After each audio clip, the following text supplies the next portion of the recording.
Nag-visit ako doon sa kapitbahay namin kagabi. Kasi hindi ako pinatulog. Mantakay mo naman alas 11 na yata yun, nagbibidyoke pa din. Ang lakas pa ng videoke nila. Matutulog na sana ako. Hindi talaga ako makatulog. Gawa ang ingay, magkatapat lang ng bahay namin. Ang ginawa ko, sa buwisit ko, sa galit ko, kasi hindi ako, pagod ako. Ang ginawa ko, pinuntahan ko sa kanila. Pagdating ko doon, tinagayan agad ako. So bilang respeto, inabot ko din yung tagay. Ininom ko. Ang sarap ng alak. Nila.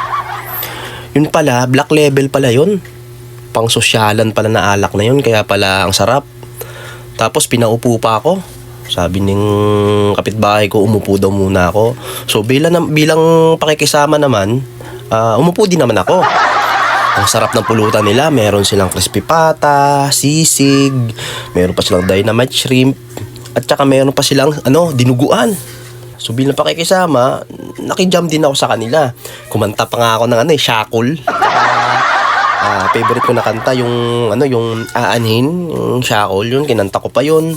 Tapos ang gaganda ng mga boses nila. Tapos ang ganda ng tunog ng mic, tsaka yung video ko talaga namang pag kumanta ka, bumbo yung boses mo. Tapos tinikman ko yung pulutan, yung crispy pata, ang sarap, ang lutong. Lalo na yung sisig, saktong-sakto lang yung anghang niya, yung hindi siya ganun kaanghang eh. Pati yung dynamite shrimp, ang sarap.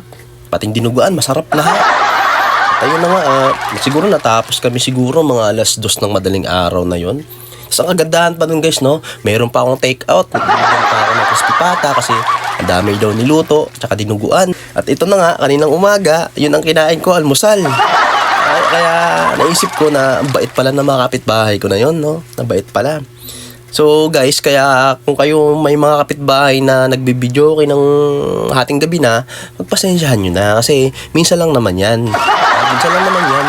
Kaya pagbigyan nyo na para wala nang gulo, wala nang away, di ba? Bati-bati na, di ba? Sige guys, maligo muna ako kasi init na init ako. Nalasing ako kagabi.